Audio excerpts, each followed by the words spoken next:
Bana, habari kubwa ambayo ina trendi hivi sasa katika mitandao ya kijamii hususani duniani ni juu ya kampuni moja ya biotechnology na genetic engineering kutokea huko nchini Marekani, ambapo kwa mara ya kwanza wamefanikiwa kuumba ama kumtengeneza mbwa ambaye alipotea duniani kwa zaidi ya miaka 10,000. Jina lake ambalo amepewa huyu mbwa anaitwa dire wolf.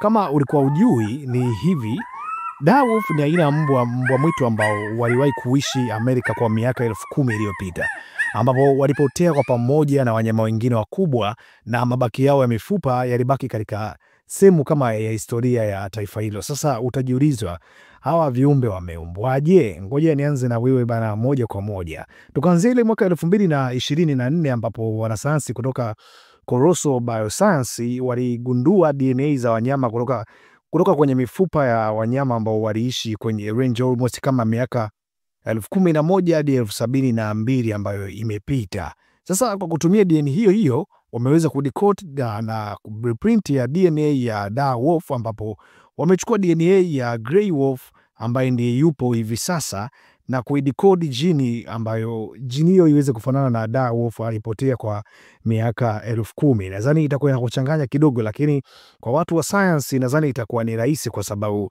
ili kuchanganya jini moja na jini nyingine ili ukatengeneza species nyingine, kwa sababu kama mabaki yake yataweza kupatikana, inakuwa rahisi kuweza kugenerate DNA ya kiumbe ambaye wewe ulikuwa unamwaza.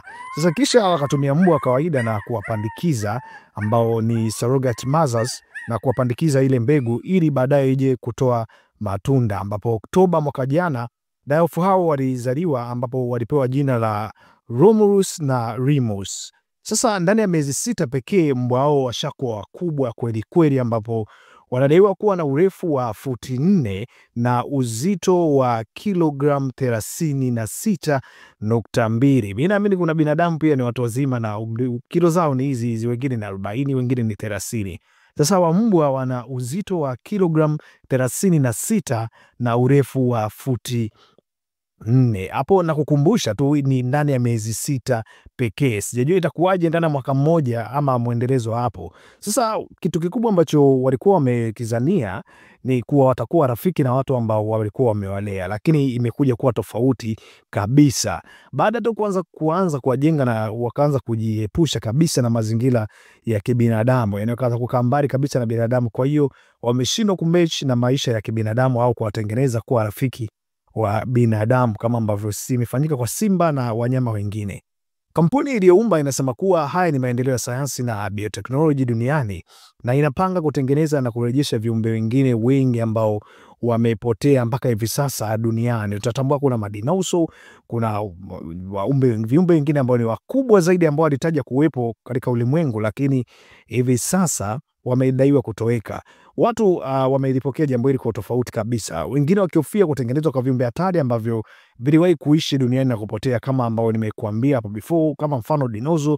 Na kama hukumbuki vizuri, kwa wale wapenzi ambao ni wa movie, dire wolf ndio wolves ambao waliingizwa kwenye House of Starks in the Game of Thrones.